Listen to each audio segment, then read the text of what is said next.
दिल्ली के बेगा इलेक्शन का कैंपेन अब फाइनली खत्म हो चुका है और आम आदमी पार्टी, बीजेपी, कांग्रेस सभी ने अपने जितने भी मैनिफेस्टो से जितने भी फ्रीबीज कहें, जितने भी पॉलिसीज कहें, सब लोगों के सामने उजागर कर दी हैं। लोगों ने काफी कुछ पसंद किया है और काफी कुछ नकारा भी है।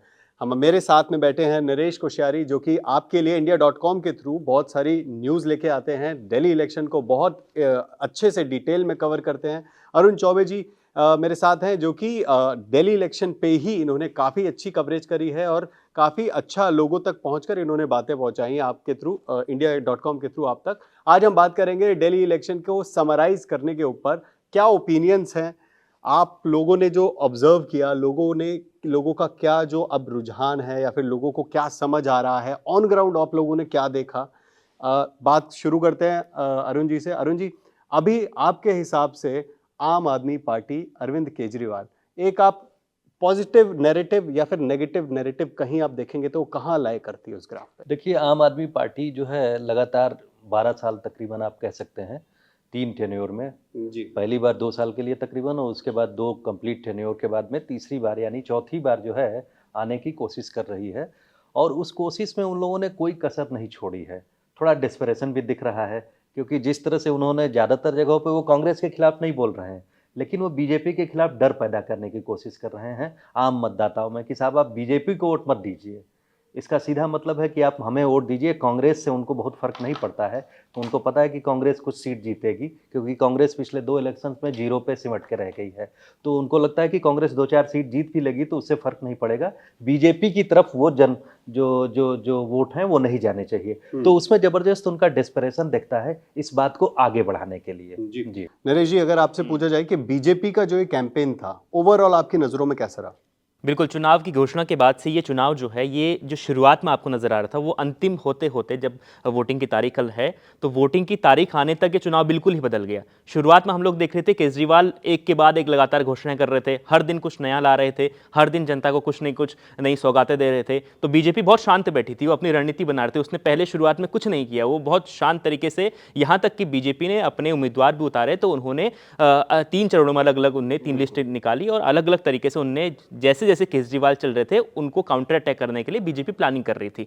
उसके बाद जैसे ही वोटिंग की तारीख नज़दीक आई, उससे पहले बजट आया और बीजेपी ने बजट में जो कुछ किया और उससे पहले बीजेपी ने अरविंद केजरीवाल की योजनाएं, उनके घोषणा पत्र पर जो काउंटर अटैक किया, तो वहीं पर बीजेपी वर्सेस अगर आम आदमी पार्टी देखोगे, दोनों का अगर घोषणा पत्र आप देखेंगे तो उसमें लगभग बराबर ही है। ऐसा कोई 19-20 का आपको कुछ नजर नहीं आएगा। जो केजरीवाल दे रहे हैं वो वही बीजेपी भी करेगी, हम भी दे देंगे सरकार आने पर। तो उसमें कुछ बदलाव नजर नहीं आता है। लेकिन एडिशनल जो बजट में जो फायदा मिला है, 40 लाख दिल्ली में जो 12 लाख तनख्वाह से, जो हम कह रहे हैं कि 12 लाख तक का टैक्स फ्री हो जाएगा, तो 40 लाख लोग दिल्ली में मिडिल क्लास में आते हैं, तो उस पर ये सीधे सीधे असर करेगा। तो यहाँ पर हम देखें तो जो एग्जिट पोल अब तक आया, ओपिनियन पोल माफ कीजिएगा, ओपिनियन पोल अब तक आ रहे थे, 3 या 4 ओपिनियन पोल अभी तक सामने आए हैं, उसमें कहा जा रहा था कि आम आदमी पार्टी सरकार बना रही है, वो 41 सीटें जीत सकती है और बीजेपी खींच के आएगी भी तो 30 सीटें तक आ सकती है। लेकिन अब यहाँ पर ये हो गया है कि अब आप देखेंगे तो ये जो लड़ाई है, 3-4 सीटें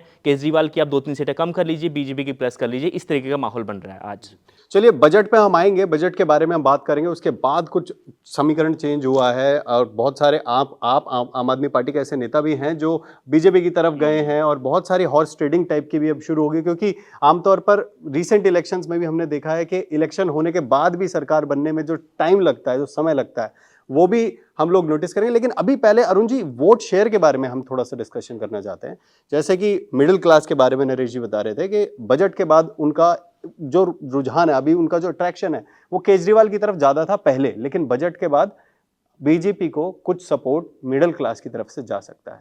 मिडिल क्लास का एक बहुत बड़ा वोट शेयर है, 3.5 करोड़ जो है टोटल जनता है जो दिल्ली में रहती है, लगभग 1.5 करोड़ के अराउंड वोटर्स हैं और 40 लाख एक बहुत बड़ा वोट शेयर, लगभग 25 से 30% जो है वो मिडिल क्लास कॉन्स्टिट्यूट करता है। तो मिडिल क्लास में भी 2 सेक्शंस है, जो कि अपर मिडिल क्लास और मिडिल क्लास जो है वो ज्यादा वोट देने में आता है। आपको क्या लगता है, मिडिल क्लास का कितना यहाँ पे इंपॉर्टेंट रोल रहेगा? देखिए, दिल्ली की पॉपुलेशन में जैसा आपने कहा और नरेश ने भी बात कही कि जो जो सर्विस क्लास है, मिडिल क्लास एक बहुत बड़ा चंक है। उसमें 5 लाख से लेके 30 लाख की आमदनी का जो है पूरा मिडिल क्लास ही है लोअर मिडिल क्लास या अपर मिडिल क्लास आप कह सकते हैं। तो उनकी चिंता हमेशा से रही है कि हमारे लिए कुछ नहीं हो रहा है, और हम लोग लगातार किसी एक खास पार्टी को, चाहे बीजेपी हो चाहे आम आदमी पार्टी को, वोट करते रहते हैं बिना किसी उसके, देखा जाए तो और सबसे ज़्यादा वोसिफोरस तरीके से, यानी जोश के साथ वोट करने वाला सेगमेंट ये रहा है। ये परिवर्तन की दिशा में स्विंग भी करता है। लेकिन इस बार जिस तरह से बीजेपी ने बहुत साइलेंट तरीके से, कैलकुलेटिव तरीके से इस पर्टिकुलर सेगमेंट को अट्रैक्ट किया है, उसका असर तो पड़ेगा। ये स्विंग होगा। ये स्विंग अगर होता है तो पूरा का पूरा डिसाइसिव हो सकता है। डिसाइसिव होने में क्या है, आप देखेंगे उसका थोड़ा सा पीछे लोकसभा का बैकग्राउंड ले लीजिए। लोकसभा में तीसरी बार बीजेपी ने 7 की 7 सीटें जीती, और उन्होंने अपना वो परसेंटेज 50+ जो था वोट बैंक का, वो मेंटेन रखा।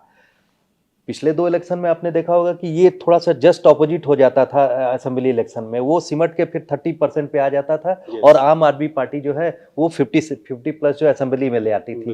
लेकिन इस बार इसलिए नहीं हो रहा है, जैसा कि रिपोर्ट्स आ रही हैं, वो उसके कई कारण हो गए। एक तो करप्शन वाला, जो कट्टर ईमानदार वाली छवि हुआ करती थी, वो ध्वस्त हो गई है। दूसरी, जेल में जाने के बाद लोगों ने जो है कहने को नहीं रह गया। बड़े आम आदमी पार्टी के बड़े नेता जेल में रहे, तो जेल में आदमी यूं ही नहीं पहुंच जाता है। साल भर बार अब आप जेल में रह रहे हैं, तो वो जो छवि थी ना, जो आम आदमी की पार्टी के सामने बिल्कुल ईमानदार छवि, वो ध्वस्त हो गई है जनता के सामने। और दो इलेक्शन में सरकार लगातार बनाए रखने के बाद में एंटी इनकम्बेंसी बहुत बड़ा फैक्टर होता है। लोग ऊब जाते हैं, कुछ नया चाहते हैं।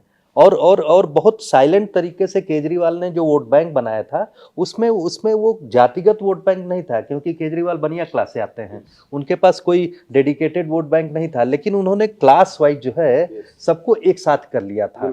तो उस क्लास वाइज जो उन्होंने जो कंसोलिडेशन किया था, उसको बीजेपी ने बहुत सटल तरीके से हिट किया है। और दूसरी बात मैं कह दूं कि बीजेपी ने जो है, एक जो लोकसभा इलेक्शन में आप कह सकते हैं जिससे आशातीत सफलता नहीं मिली, तो बीजेपी ने स्ट्रेटेजी के तहत जो क्या किया, आपने हरियाणा इलेक्शन में भी देखा और महाराष्ट्र में भी इलेक्शन में देखा कि उस क्लास में डिवाइड, प्रो वीमेन प्रोग्राम्स, महिलाओं को खुश करने की कोशिश, यूथ्स को अलग तरीके से कोशिश करने की कोशिश। तो आप इसमें 2 सेगमेंट पर अगर ले लें महिलाओं को, तो महिलाओं को फ्री राइड दे रहे थे केजरीवाल, लेकिन इन्होंने महिलाओं को दूसरे ढंग से कहा कि साहब हम 2500 दे देंगे। और जो स्टूडेंट्स के लिए और जो स्टार्टअप के लिए जो प्रमोशन की बात है, एमएसएमईज की बात है, तो चूंकि दिल्ली की जनता अवेयर जनता है, उनको पता है कि सेंट्रल गवर्नमेंट के साथ रहने पे हम मैक्सिमम जो है फायदा ले सकते हैं। और दिल्ली के साथ जो एक छवि बन गई है कि दिल्ली जो है राष्ट्रीय राजधानी के रूप में दिख नहीं रही है, मुझे लगता है वो चेंज भी जनता चाह रही है कि साहब ये इंटरनेशनल लेवल पे राष्ट्रीय राजधानी, भारत की राजधानी के रूप में दिखे। तो उसके लिए वो प्रोपेगेंडा, वो नैरेटिव भी मुझे लगता है बीजेपी जो है अपनी तरफ करने में सफल हुई है। 3 बातें अरुण जी, आपकी जो आपने समराइज किया उससे 3 बातें जो है काफी अच्छी निकल कर आई हैं। सबसे पहला तो ये कि विमेन वोट जो है वो बहुत इंपॉर्टेंट रोल प्ले करेगा, और बीजेपी ने कहीं ना कहीं उसे भुनाने की कोशिश करी है। दूसरा, बीजेपी भी ये समझती है कि, और चाहे वो यूपी का इलेक्शन हो चाहे एमपी का इलेक्शन हो, वो डिफरेंट है, महाराष्ट्र का इलेक्शन डिफरेंट है और दिल्ली का इलेक्शन डिफरेंट है। तो एक अब पोलराइजेशन की जहां बात करें, जहां पे हम बोले कि धर्म के ऊपर हमेशा बहुत ज्यादा बयान ऐसे दिए गए हैं पिछले इलेक्शंस में हर पार्टी की तरफ से, लेकिन ये इलेक्शन ऐसा था जहां पर ओवरऑल पार्टी का कैंपेन जो था वो, जैसा कि सर ने बताया, क्लास के ऊपर अलग अलग क्लास, अलग अलग सेक्शन। बिल्कुल, दिल्ली में विकास की बात होती है, लेकिन यहाँ पर अगर आप वोटरों के मन को पढ़ेंगे, आप बातचीत करेंगे, तो एक बात जो है वो अरविंद केजरीवाल के पक्ष में जाती है कि बीजेपी आई, कांग्रेस आई दिल्ली में, बहुत साल पूरे देश भर में भी दोनों पार्टियां आई, लेकिन वादा पहली बार अरविंद केजरीवाल ने पूरे किए। ये अभी भी वोटर के मन में है, चाहे आप कांग्रेसी से पूछ लीजिए, आप बीजेपी वाले से पूछ लीजिए, उनके समर्थक से पूछ लीजिए या उनके कार्यकर्ताओं से पूछ लीजिए, वो ये बात कहते हैं कि अरविंद केजरीवाल ही ऐसे थे जिन्होंने अपने वादे लगभग पूरे किए। तो ये केजरीवाल को इस चुनाव में आगे रख रहा है भी। बिल्कुल, एक बात आपकी इस बात से कनेक्ट करती है कि ऑन ग्राउंड ये पूछा गया, लोकसभा के टाइम पे भी एक सर्वे ओवरऑल हुआ था कि आप किसको लोकसभा में वोट देंगे, तब दिल्ली का महिला हो चाहे लोअर क्लास हो चाहे मिडिल क्लास हो, सबका ये मानना था कि प्रधानमंत्री मोदी को, प्रधानमंत्री के तौर पे मोदी को देखना चाहते हैं। लेकिन जब आई असेंबली पोल्स की बात, तो लोगों का साफ कहना था कि केजरीवाल की तरफ झुकाव ज्यादा है। तो ये बहुत सारे स्टेट्स में से, दिल्ली में ही नहीं, बहुत सारे स्टेट ऐसे हैं जहां पर जब विधानसभा के चुनाव होते हैं तो वोटर कहीं और वोट करते हैं, और लोकसभा के चुनाव होते हैं तो बीजेपी को वोट करते हैं। खास तौर पर हमने देखा है, हमने बहुत सारे स्टेट, उत्तराखंड का एक बड़ा एग्जाम्पल है। हालांकि उत्तराखंड में अब लगातार दूसरी बार भारतीय जनता पार्टी आई, लेकिन वहां पर भी ये बातचीत चलती है। बीजेपी का संगठन बढ़िया है, इस वजह से बीजेपी अच्छी मेहनत करके सरकार में आ जाती है। कांग्रेस वाले इसी बात से पीछे रहते हैं कि उनका संघ का, बीजेपी का संघ का साथ है, जो उनका संगठन है वो मजबूत है, वो बूथ लेवल पर काम करते हैं, 5 साल के वो लगातार 12 महीने काम करते रहते हैं। और कांग्रेस जैसे चुनाव होते हैं तो तभी वो बिल्कुल कुकुर मुत्ते की तरह उठती है और चुनाव के बाद फिर वो सो जाती है। ये उनका थोड़ा सा। आप दोनों से ही एक सवाल मैं पूछना चाहूंगा। बीजेपी के जो बड़े मुद्दे, पॉलिटिकल मुद्दे थे, वो ये थे, यमुना, नलके का जो पानी है जो वो खराब है, और लिकर स्कैम को लेकर उन्होंने काफी भुनाया। अरविंद केजरीवाल की जो पूरी पार्टी का जो जो जिस मुद्दे से वो उठे थे और इलेक्शन और पॉलिटिक्स में आए थे, उसी को खत्म करने का, करप्शन से रिलेटेड, उनको करप्टेड खुद बताने का जो बीजेपी का जो ये पूरा नैरेटिव था, आपको ऐसा लगता है कि ग्राउंड पे ये उतरा, और या उतरा तो कितना काम किया? नरेश जी आप बताइए। मुझे तो लगता है कि ये जो बातें हैं, तमाम प्रकार के जो आरोप हैं, चाहे शीश महल का आरोप है, चाहे शराब घोटाले का आरोप है, ये अगर ज़्यादा इस चुनाव को प्रभावित करेंगे तो मुश्किल से 2 या 3%, इससे ज़्यादा नहीं करने वाले मेरे हिसाब से। मैं कई जगह गया, कई जगह आम आदमी पार्टी के लोगों ने, जो बीजेपी का समर्थक है वो जाहिर सी बात है इन मुद्दों को उठाएगा। आम आदमी पार्टी का समर्थक है तो वो सीधे कहेगा कि हमारे नेताओं को फंसाया गया है। लेकिन कुछ महिलाएं अभी भी ऐसी हैं जो शराब नीति से परेशान हुई। बाय वन गेट वन जो ऑफर अरविंद केजरीवाल की सरकार में दिल्ली में लागू हुआ, उन्होंने ये कहा कि हमारे जो जिस तरीके का ऑफर था, सस्ती शराबें बांटी गई, हमारे मर्द हैं, जो हमारे पुरुष हैं घर के, वो उनकी जीवन शैली खराब हुई, वो बर्बाद हो गए। हम लोग, बहुत सारे परिवार ऐसे हैं। लेकिन अगर हम लोग देखेंगे इस चुनाव में, तो जिस तरीके से अरविंद केजरीवाल की पार्टी ने 2020 के चुनाव में परफॉर्मेंस किया था, उससे पहले वो लोग जीते थे, तो वो बहुत ज़्यादा अंतर से, जहां भी चुनाव जीते हैं बहुत ज़्यादा अंतर से जीते हैं। सिर्फ 16-17 सीटें ऐसी हैं जहां पर बहुत क्लोज कॉन्टेस्ट रहा है, उसमें से 13 सीटें आम आदमी पार्टी को जीती हैं, बाकी बीजेपी जीती है। तो ऐसे में बाकी सीटों को छोड़ दें, वो अगर हम उसमें 17 सीटें, अगर हम जो पिछली बार अरविंद केजरीवाल की पार्टी जीती है उसमें से 13 सीटें माइनस भी कर दें, तो फिर भी अरविंद केजरीवाल सत्ता में आ रहे हैं। तो यहाँ पर यही बात है कि इस बार कितना असर पड़ता है कि कांग्रेस कितने वोट काटती है, क्योंकि मुसलमानों का जो वोट है, जो मुसलमान अभी भी दिल्ली की 12-15 सीटों पर अपने हार जीत का जो समीकरण है वो बिगाड़ रहे हैं, बना सकते हैं, उनका वोट अगर केजरीवाल से खिसक गया तो ये जो चुनाव है बीजेपी के पक्ष में जा सकता है, नहीं तो फिर केजरीवाल दोबारा आ रहे हैं मेरे हिसाब से। बिल्कुल, ये पॉइंट अरुण जी मैं आपसे भी पूछना चाहूंगा। पहला तो वही आप बता दीजिए कि ये बीजेपी के मुद्दे जमीन पे उतरे आपके हिसाब से? नहीं तो एक मुस्लिम वोटर का जो फैक्टर है वो कितना इंपॉर्टेंट है? देखिए, अगर आप बीजेपी के मुद्दों की बात कहें तो बीजेपी बड़े साइलेंट तरीके से काम कर रही है, और बीजेपी के पास, जैसा कि नरेश कह रहे थे, जो उनकी 24/7 की जो राजनीति है, उनके बहुत सारे संगठन है। अभी मैं एक एग्जाम्पल छोटा सा दे दूं। अभी मैं एक रिपोर्ट पढ़ रहा था तो उसमें था कि आरएसएस ने जो अपने आनुषंगिक संगठनों के साथ करीब करीब 50,000 मीटिंग दिल्ली में की है, 50,000 ड्राइंग रूम मीटिंग्स। तो आप समझ रहे हैं, हर मोहल्ले में, हर छोटी जगह पे जो है उन्होंने मीटिंग की है, और वहाँ से पन्ना प्रमुख से लेकर कितने लोगों को प्रभावित किया होगा, आप समझ रहे हैं ना। तो ये जो माइक्रो लेवल पे मीटिंग होती है, ये बहुत इंपॉर्टेंट होती है। ये अल्टीमेटली वोट स्विंग करवाती है कि अगर आपसे बात कही गई तो आप जाके वोट देंगे ही। ये पहला फैक्टर है जो बहुत इंपॉर्टेंट है, जो कि महाराष्ट्र में हुआ और हरियाणा में हुआ। तो आम आदमी पार्टी ने जिस तरह से मुस्लिम वोटों का जो पूरा का पूरा ब्लॉक अपनी तरफ स्नैच कर दिया था कांग्रेस का, कांग्रेस ने उसी अग्रेसिव तरीके से इस बार कैंपेन किया है कि उनको कहीं ना कहीं शुरुआत तो करनी है, तो उन्होंने एक एग्रेसिव तरीके से कैंपेन शुरू किया है। और मुस्लिम मोहल्लों में भले ही केजरीवाल वहां पे जीतेंगे, लेकिन जो स्प्लिट है वोटों का होना है, उसमें वोट स्प्लिट जरूर हो रहा है। और दूसरी बात मैं कहूंगा कि आपने देखा हो, चंद्रशेखर आजाद की पार्टी है, दलित वोटों का स्प्लिट होना, अगर वो 2000 वोट भी पाते हैं तो इस समय जहां पर कि 10-12 सीट जो क्रूशल होंगी, वहां पर अगर 2000 से 5000 के बीच में जो है विनेबिलिटी होगी, विनिंग कैंडिडेट डिक्लेयर होगा, वहां ये दलित वोट करता है। बसपा ने सभी 17 कैंडिडेट जो सीट पे कैंडिडेट उतार दिए हैं बहुजन समाजवादी पार्टी ने, अगर वो 2000 से 5000 वोट या 500 वोट भी काटते हैं तो ये 2500-3000 हजार जो वोट कटेंगे, ये भी बहुत क्रूशल होगा, आप देखेंगे। इसलिए बीजेपी के, इसलिए मैंने कहा कि बीजेपी का जो ड्राइंग रूम मीटिंग्स हैं, वहां पर वोटर्स को ले जाके जो बूथ पे वोट दिलवा देना, ये बहुत क्रूशल साबित होगा। नरेश जी, असदुद्दीन ओवैसी की पार्टी भी पुरजोर तरीके से लड़ रही है और ऐसे काफी कंट्रोवर्शियल कैंडिडेट्स को उतारा है, जिसको आम आदमी पार्टी, जैसे ताहिर हुसैन की बात करें, वो आम आदमी पार्टी से पहले विधायक थे और अब असदुद्दीन ओवैसी की टीम में है, काउंसलर थे।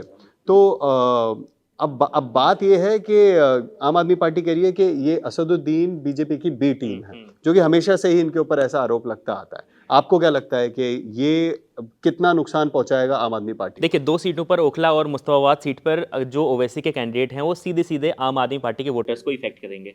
यहाँ पर जो कांग्रेस का वोट है इन दोनों सीटों पर, कांग्रेस का एक अपना जो वोट परसेंट है, जो ओखला पर मान के चलो कि वहाँ पर करीब-करीब 10% कांग्रेस का अपना वोट बैंक होगा, वही वैसी मुस्तफाबाद। अब इसमें क्या है कि जैसे हम लोग देख रहे हैं कि जिस तरीके से इस बार कांग्रेस ने कैंपेनिंग की है, कांग्रेस ने राहुल गांधी ने अपने इस बार की रैली की शुरुआत, कैंपेनिंग की शुरुआत की थी सीलमपुर से। उसके बाद वो ओखला गए, ओखला में उन्होंने जनसभा की, बहुत बड़ी जनसभा की। बिल्कुल वहाँ पर एक तरीके से लोगों का सैलाब उमड़ चुका था। जितनी भीड़ हम बीजेपी या आम आदमी पार्टी के लोगों में उनकी रैलियों में नहीं देख रहे थे, उतने कांग्रेस की रैली में उस दिन दिखाई दिया था। उसका प्रियंका गांधी भी वहाँ पर गई थी। अब उसका सीधे सीधे ये है कि अमानतुल्लाह खां को हराना इन दोनों का यहाँ पर जो मकसद है वो है। यहाँ पर बीजेपी चौथे नंबर पर सीधे सीधे इस वक्त कह सकते हैं जो उसकी स्थिति बनी हुई है। अब यहाँ पर क्या है कि जैसे ही जो वोट यहाँ पर ओवैसी की पार्टी, शफीउर रहमान ओवैसी के जो कैंडिडेट हैं वो काटेंगे सीधे सीधे अमानतुल्लाह यानी आम आदमी पार्टी के वोट। अब यहाँ पर त्रिकोणीय मुकाबला जरूर है, लेकिन त्रिकोणीय मुकाबले में ये अगर बीजेपी यहाँ पर अगर कांग्रेस को इस बार पिछली बार के मुकाबले अगर जो 30% मुस्लिम हैं, करीब 25 से 30% मुस्लिम हैं, वो वोट मिल जाता है और 5% भी वोट अगर कांग्रेस का अपना पुश्तैनी वोट जो है दिल्ली में या उस सीट पर अपना जोड़ता है, 35% जिसको वोट मिलेगा वो इस सीट निकाल सकता है। ऐसी सीटों का समीकरण मुस्तफाबाद और सीलमपुर में बन रहा है, दोनों जगहों पर। मुस्तफाबाद में बहुत अच्छा बीजेपी ने किया, उन्होंने जो बिस्ट को उतारा है, करावल नगर के कैंडिडेट को शिफ्ट किया है। उन्होंने देखा कि दोनों जो मुस्लिम कैंडिडेट्स का जो वोटों का स्प्लिट हो रहा है, तो ट्रेडिशनल हिंदू वोट और वहाँ पर जो बिस्ट साहब जो हैं उनको उतारा है। तो उसमें भी एक संभावना लोग कह रहे हैं कि बीजेपी का कैंडिडेट जो है यही संभावना है ओखला सीट पे बनी हुई है। अगर ओखला सीट पर सर ये मान के चलिए कि अगर वहाँ पर 60% वोट पड़ता है और 60% वोट में अगर इन तीनों पर बराबर अगर बढ़ जाता है तो उसके बाद वहाँ पर बीजेपी का जो कैंडिडेट है वो जीत सकता है। इस प्रकार के भी कांग्रेस के कार्यकर्ताओं से मेरी बातचीत हुई, जब मैं ग्राउंड पे उनसे बातचीत करता था, तो उनका यही है कि वोटों का जो बिखराव है मुस्लिम वोटों का वो इतना हो चुका है कि किसी एक पार्टी को हम ये नहीं कह सकते कि इसको 100 में से 40% वोट मिल जाएगा। बिल्कुल 30% का वोट मुस्लिम वोट जो है वो बट रहा है इतने इस तरीके से। ना वहाँ पर अमानतुल्लाह खां पीछे है, ना वहाँ पर अरीबा खान पीछे है, ना वहाँ पर शफीउर रहमान पीछे है। तीनों बिल्कुल नेक टू नेक फाइट दे रहे हैं। और यही अभिषेक जो ये कह रहे हैं नरेश, ये बहुत बड़ा कारण है केजरीवाल की परेशानी का। जो केजरीवाल परेशान और डेस्परेट दिखते हैं, जो आखिरी समय कल तक उन्होंने कहा कि बीजेपी को वोट मत देना, 25,000 का नुकसान हो जाएगा, कहाँ से भरपाई करोगे। तो ये जो डेस्परेशन है इसी वजह से है। सर, अरविंद केजरीवाल की डेस्परेशन 2-3 चीजों से और नजर आई जब उन्होंने हरियाणा की सरकार पर एक बहुत बड़ा आरोप लगाया कि वो लोग जहर मिला के चला रहे हैं और बीच बीच में ऐसे ऐसे बयान देते रहे, जो कि ऐसा लग रहा था कि इस बार केजरीवाल जी काफी डेस्परेट हैं। तो आपको क्या लगता है, अब फाइनल लबो-लुआब जो है वो ये है कि कहीं ना कहीं आम आदमी पार्टी को एक स्ट्रॉन्ग होल्ड है, अभी भी है, चाहे बीजेपी ने कितनी भी चोट की हो सीट पे, लेकिन वो चाणक्य नीति जो थी वो कितनी हद तक काम कर पाएगी, कामयाब हो पाएगी? आपको क्या लगता है, आप दोनों को क्या क्या सीटें तीनों पार्टियां, आम आदमी पार्टी, बीजेपी और कांग्रेस? देखिए, मुझे जो लगता है कि अगर हम लोकसभा के आंकड़ों के अनुसार चलें तो उसमें तो सीधी सीधी उन्होंने दिखाया था कि 50 के आसपास जो है बीजेपी जो है स्विंग कर रही है, और उन्होंने सिमटा दिया। तो उन आंकड़ों को लेंगे, अगर उस परसेंटेज को लेंगे तो असेंबली में जो है बीजेपी को साफ 50 के आसपास दिख रहा है। ऐसा लेकिन हो नहीं रहा है, क्योंकि स्ट्रांग होल्ड और जो वोटिंग पैटर्न है दोनों अलग हैं। लेकिन ये जरूर हो रहा है कि चेंज कुछ हो रहा है। उस तरह से आम आदमी पार्टी स्वीप नहीं कर रही है। कांग्रेस स्ट्रांग हो चुकी है। स्ट्रांग इसलिए हो गई है कि कांग्रेस खुली छूट नहीं दे सकती है। कांग्रेस ने हरियाणा इलेक्शन में जो है आम आदमी पार्टी की वजह से बहुत नुकसान झेला है। हाथ में आई हुई सत्ता उन्हीं के वोट की वजह से, जो कटने की वजह से कहा जाता है कि साहब कुछ जगह नुकसान नहीं हुआ होता, जो विक्ट्री मार्जिन कम थे वहाँ पर वो जीत सकते थे 2-4 सीट। तो वो एक एग्जाम्पल रखा हुआ है उनके सामने। इसलिए जो कांग्रेस पार्टी है जो तेजी से लड़ रही है, तो दो एक जगह कम से कम ओखला में लोग पॉजिटिव बता रहे हैं। तो हो सकता है कि कांग्रेस पार्टी का जो पिछले 2 इलेक्शन में शून्य पे था तो खाता खुल सकता है। बीजेपी जो 8 पे सिमट गई थी पिछली बार, हो सकता है कि नेक एंड नेक फाइट में बराबर पे आ जाए। तो इस तरह की संभावना है। लेकिन आप पूरी तरह से कॉन्फिडेंस से ये नहीं कह सकते कि आम आदमी पार्टी एक तरफा हार रही है या बीजेपी एक तरफा जीत रही है। अभी भी बहुत दूसरे ढंग की स्थितियां मतलब बनी हुई हैं।